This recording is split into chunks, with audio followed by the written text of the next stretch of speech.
ఇవాళ మన స్టూడియోలో ప్రముఖ ఆధ్యాత్మికవేత్త ఆస్ట్రోన్యూమరాలజిస్ట్ శ్రీమతి జయప్రద గారు ఉన్నారు. మేడంతో మాట్లాడదాం. మేడం నమస్తే. మేడం నమస్తే అమ్మా. శ్రీమాత్రే నమః.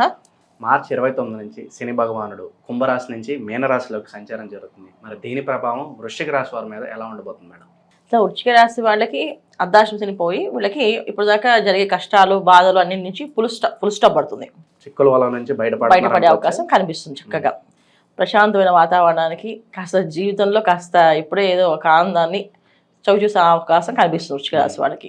అయితే ఏంటంటే వృశ్చిక రాశి వాళ్ళకి శని భగవానుడు ఒక తత్వం వెళ్ళిపోయినప్పటికీ కూడా ఆ ప్లేస్లో రాహు వస్తున్నాడు. సో జనరల్గా రాహు రావడం ఏంటంటే కొంచెం వ్యావరింగ్స్, ఆలోచనలు కొంచెం పెరగడము, ఏదో ఈ చిన్న వ్యాపారం కాదు పెద్ద వ్యాపారం చేద్దామని లోన్స్కి వెళ్ళడము, కాస్త దాని మీద పెద్ద పెద్ద అడుగులు వేయడము, అంటే అడుగులు అంటే మీన్స్ ఏంటంటే డబ్బులు ఎక్కువ అప్పులు చేసి తీసుకురావడం, ఇలాంటి పనులు చేయకుండా ఉంటే మంచిది. చేస్తే మాత్రం కాస్త కష్టాల్లో మళ్ళీ వీళ్ళు తెచ్చుకున్నట్టు అవుతుంది. అది ఎందుకంటే వృశ్చిక రాశి వాళ్ళకి శని భగవానుడు వదిలేసి వెళ్ళిపోయినప్పటికీ అక్కడ రాహు వచ్చేస్తాడు కనుక కాస్తంత ఇబ్బంది పెట్టే అవకాశం కనిపిస్తుంది. ఎంత అనుకుంటే వీళ్ళకి ఇప్పుడు దాకా ఏమనిపిస్తుంది అంటే బాగుంది కదా, బాగుంది చెప్పారు కదా, మళ్ళీ ఏంటో చెప్తున్నారు అంటే బాగుంటుంది, ఖచ్చితంగా బాగుంటుంది. అయితే ఏంటంటే క్రమశిక్షణతో ఉంటే బాగుంటుంది.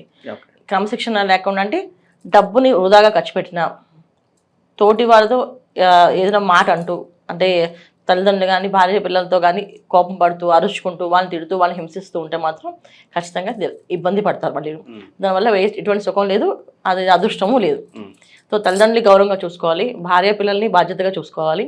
తర్వాత వీళ్ళతో ఉన్న తోటి స్నేహితుల్ని, తోటి బంధువుల్ని అందరినీ కూడా పద్ధతిగా పలకరింపుతో ఏదో ఒక పని సాయం చేస్తే చేయండి, లేకపోతే లేదని చెప్పండి, అంతే. ఓర్పు సహనంతో వెళ్తే పనులు అవుతాయి. కోపంతో ఆవేశంతో వెళ్తే మాత్రం అది వాళ్ళకి మళ్ళీ కష్టాలు ఎక్కువ తెచ్చుకుంటాయి. అంటే కష్టాలు ఎక్కువ తెచ్చుకోవడం అంటే వీళ్ళది అంటే ఉండలేక ఏదో ఒక మాట అనేస్తారు, అది మళ్ళీ స్టార్ట్ అవుతుంది అక్కడి నుంచి బాధలు, అలా అనమాట. సో ఎంత సాయం చేస్తారో అంత మాట అనేస్తుంటారు. ఈ మాట అనకుండా ఉంటే కనుక వృశ్చిక రాశి వాళ్ళకి బంగారు యోగమే. మాట అంటే మాత్రం అది కాస్త మళ్ళీ కాస్త ఇబ్బంది పెట్టే యోగం కింద మారచ్చు. సో ముఖ్యంగా వ్యాపారస్తులు, వ్యాపారం చేసేవాళ్ళు, వాళ్ళ కింద పనిచేసే వాళ్ళకి ఏదో ఒకటి నెలలా కాస్త ఏదో వాళ్ళకి బోనస్ కిందో లేకపోతే వాళ్ళ కింద సర్వీస్ చేయడమో వాళ్ళ సంతోషం చూసుకుంటే వీళ్ళ వ్యాపారం దినదిన అభివృద్ధి ఉంటుంది. అలాగే ఏదో సాయం చేయాలి అంటే మాకేంటి లాభం అనుకోకుండా చేస్తూ ఉంటే మంచి ఫలితాలు ఉంటాయి. సో మాకే లేదు ఇంకెవరు సాయం చేస్తాం అనుకోకూడదు. చేద్దామని మనసు అందిస్తే భగవంతుడు ఇస్తాడు. సో మనకు లేకపోతే ఎవరు అడగరు. ఉన్నప్పుడు నా దగ్గర 10 రూపాయలు ఉన్నాయి, పర్లేదు 2 రూపాయలు ఇవ్వడానికి ఇబ్బంది లేదుగా, 2 రూపాయలు ఇస్తాను అనుకుంటే కనుక అప్పుడు మనకి డబ్బు ఎక్కువ వస్తుంది. లేదు ఉన్నదే 10 రూపాయలు, ఈ 10 రూపాయలు నేను ఇది ఇస్తే మన నాకే మిగిలితే అనుకుంటే మాత్రం రాదు. ఇది వృశ్చిక రాశి వాళ్ళు మెయిన్ చేయాల్సింది ఏంటంటే సహాయం చేస్తూ సేవ చేస్తూ ముందుకు వెళ్తే మంచి లాభాలు తెచ్చుకుంటారు. లేకపోతే ఈ సహాయం అనేది లేకపోయినా, సేవ అనేది లేకపోయినా, ఏదైనా మాట విసిరినా, మాట తోలునాడినా మళ్ళీ కష్టాలు వీళ్ళకో తెచ్చుకున్నట్టే, వీళ్ళే ఓపెన్ చేసినట్టు. అది తర్వాత అనారోగ్య సమస్యలు, ఆర్థికమైన ఇబ్బందులు అనేది తగ్గుముఖం పడుతుంటాయి. సో అంటే ఆల్రెడీ ఇప్పుడు ఇబ్బంది పడుతున్న వాళ్ళు, అనారోగ్య సమస్యతో ఉన్న వాళ్ళు బయటపడతారు. సో వాళ్ళకి మంచి డాక్టర్ దొరకడమో, మందు దొరకడమో, ఆ మందు వల్ల వీళ్ళు మెరుగుపడడమో ఖచ్చితంగా జరుగుతుంది. ఆర్థికపరమైన ఇబ్బందులు ఉన్న వాళ్ళు ఫుడ్ ఇండస్ట్రీస్ కానీ, రియల్ ఎస్టేట్ రంగాల్లో ఉన్న వాళ్ళు కానీ, ఎలక్ట్రిక్స్ దాంట్లో ఉన్న వాళ్ళు కానీ, ఐరన్ అండ్ స్టీల్ చేసేవాళ్ళు కానీ, వీళ్ళందరికీ కూడా మంచి అనుకూలత కనిపిస్తుంది. సో మంచి అభివృద్ధి కనిపిస్తుంది. ఆయిల్ బిజినెస్ చేసేవాళ్ళకి వీళ్ళకి ఏంటంటే దినదిన అభివృద్ధి కింద బ్రహ్మాండంగా మళ్ళీ ఒక వెలుగుతారు బ్రహ్మాండంగా. ఆ వెలుగు ఎలా వస్తుందంటే అసలు వాళ్ళే ఊహించలేదు, మా జీవితంలో ఇంత కాంతి ఉందా అని చెప్పేసి అంత కాంతి వెలుగు కనిపిస్తుంది. అయితే ఏంటి అంటే దీనికి క్రమశిక్షణ కంపల్సరీ. ఇప్పుడు ఖచ్చితంగా శని భగవానుడు అంటే కర్మకారకుడు. తల్లిదండ్రుల్ని, తోబుట్టుల్ని, తర్వాత చుట్టాలని, బంధువుల్ని, స్నేహితుల్ని ఎవరిని మాట తోలనాడకూడదు, ఇది కండిషన్. ఈ మాట తోలనాడకుండా పనిచేసుకుంటే బంగారు యోగం. మాట్లాడుతూ ఎవరిని పడితే వాళ్ళు ఇష్టపడి తిట్టామా, ఇష్టపడి మాట్లాడామా, అయిపోయింది. వీళ్ళు నాకేం చేయలేదు, వాళ్ళు నాకేం చేయలేదు, వీళ్ళు నాకేం ఇవ్వలేదు, వీళ్ళని ఎందుకు ఇవ్వాలి అనుకోకూడదు. వాళ్ళు చేయలేదు, అది మన కర్మ వాళ్ళు చేయలేదు, అంతే అలా అనుకోవాలి. అనుకుంటే సక్సెస్ అవుతారు. నా వల్లే చేయలేదు వాళ్ళది ఏముంది, అప్పుడేమవుద్ది, అప్పుడు వాళ్ళు తప్పు చేసినా శిక్ష వాళ్ళకే పడుతుంది. మనం తిట్టడం వల్ల ఏమైంది, ఆ శిక్ష వీళ్ళకి పడుతుంది. అందుకని చేయకుండా ఉంటే మంచి ఫలితాలు లభిస్తాయి. అలాగే విద్యార్థులకు ఎవరైతే విదేశీ ప్రయత్నాలు చేయాలనుకుంటున్నారో అటువంటి వారికి ఎలా ఉండబోతుంది, అలాగే శుభకార్యాలైనా జరగడానికి ఆస్కారం కనిపిస్తుందా? ఖచ్చితంగా శుభకార్యాలు జరిగే అవకాశం అయితే ఉంది. మంచి శుభకార్యాలు, అదే గృహయోగాలు కనిపిస్తున్నాయి. అయితే ఏంటంటే ఇక్కడ విద్యార్థులకి కష్టపడి చదివితే మంచి ఫలితం ఉంటుంది. కష్టపడకపోతే క్రమశిక్షణతో చదువుకుంటే ఖచ్చితంగా మంచి ఫలితం ఉంటుంది. క్రమశిక్షణ తప్పితే ఆయన క్రమశిక్షణ పెట్టి క్రమశిక్షణ వచ్చాక చదివిస్తాడు ఆయన. అది ముందు మన క్రమశిక్షణ కావాలి అప్పుడు చదివిస్తా అంటాడు. అది పద్ధతి అయింది. సో అలా తర్వాత విదేశాల్లో ఉండేవాళ్ళు, విదేశాల్లో ఎప్పటి నుంచి కష్టాలు పడే వాళ్ళకి కొంచెం మంచి మెరుగైన ఫలితాలు, ఒక ధనం అనేది వాళ్ళ చేతికి కనిపించడం జరుగుతుంది. అంటే ఇప్పుడు దాకా అన్ని పనులు అయినా టైంకి డబ్బులు రావు వీళ్ళకి. ఏ పనైనా ఆ టైంకి వరకు టెన్షన్ పడి ఆ టెన్షన్ ఎలా ఉంటుందంటే వాళ్ళకి ఇంకా ఒంట్లో నుంచి ఇక రక్తం ఒకటి తక్కువ అనమాట. అలాంటి బాధపడుతుంటారు వాళ్ళు, ఇంత కష్టపడుతున్నాం అని చెప్పేసి. అలాంటి టైంలో ఏదో ఒక చిన్న సాయంగా వస్తుంది. అలా కాకుండా కొంచెం వీళ్ళకి క్లారిటీ వచ్చి డబ్బు అనేది రావడం, చేతికి జరగడం అనేది జరుగుతూ ఉంటుంది. ఇలాంటి సమస్య నుంచి బయటపడే అవకాశం అయితే ఉంది. ఆర్థికపరమైన ఇబ్బందుల నుంచి బయటపడతారు. అయితే బాగా బ్రహ్మాండంగా బంగారు యోగం కావాలంటే కొన్ని పనులు క్రమశిక్షణగా చేస్తే బ్రహ్మాండం. మేడం ఇంకా మెరుగైన ఫలితాలు పొందడానికి రాశి వారికి ఏదన్నా మంచి రెమెడీస్ ఉంటే తెలియజేయండి మేడం. తప్పకుండా వీళ్ళు దత్తాత్రేయ స్వామిని ఎక్కువగా కొలవడము.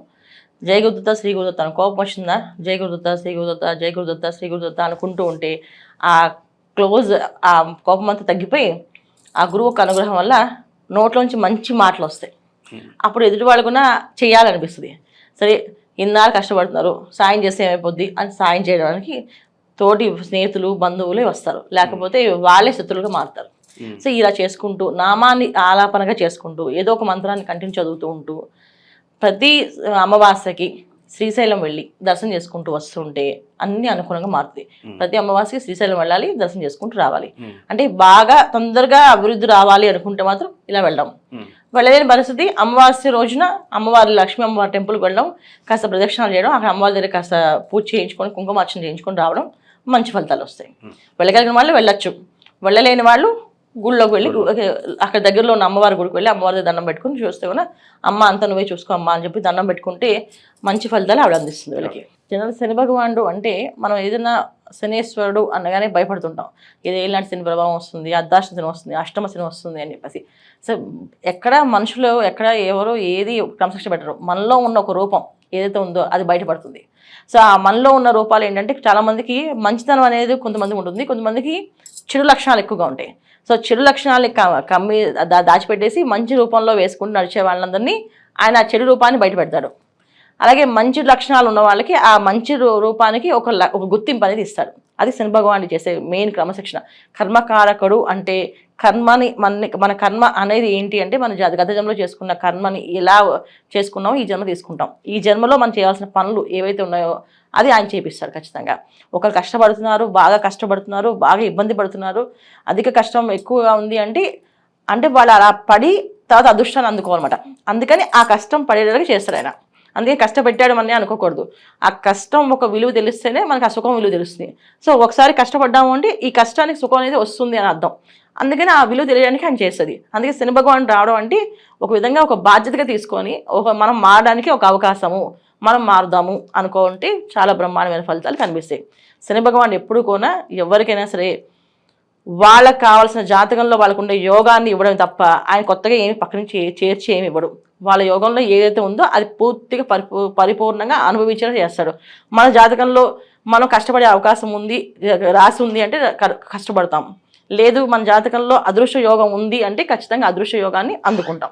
ఈ అదృష్ట యోగానికి ఈ తర్వాత ఈ కష్టపడడానికి కారకుడు ఎవరంటే శని భగవానుడు కర్మకారకుడు. సో అందుకే ఆయన మకర రాశికి కుంభరాశికి అధిపతి అంటే కర్మస్థానం, లాభస్థానం.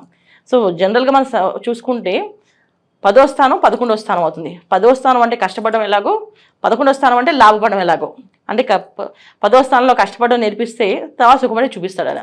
ఈ విధంగా ఉంటుంది కనుక శని భగవానుడు యొక్క తత్వాన్ని మనం అర్థం చేసుకొని ఆయనకి ఏది నచ్చుతుంది తీయగా మాట్లాడడము, ఎదుటి వాళ్ళని నొప్పించకుండా ఉండడము, మనం తల్లిదండ్రుల దగ్గర మన భార్య పిల్లల్ని బాధ్యతగా చూసుకోవడము, అలాగే ఈ పద్ధతుల్లో మనం ఎవరితోనైనా మాట్లాడినప్పుడు స్పష్టంగా నిదానంగా చెప్పడము, నచ్చలేదు అని మొహం మీద చెప్పకుండా నచ్చట్లేదు అని నిదానంగా చెప్పడం అనేది చేసుకుంటూ వెళ్తే అన్ని అనుకూలంగా మారుతాయి. ఇది శని భగవానుడు ఒక తత్వం. చాలా బాగా వివరించారు మేడం, ధన్యవాదాలు. నమస్తే అమ్మా, శ్రీమాతే నమః.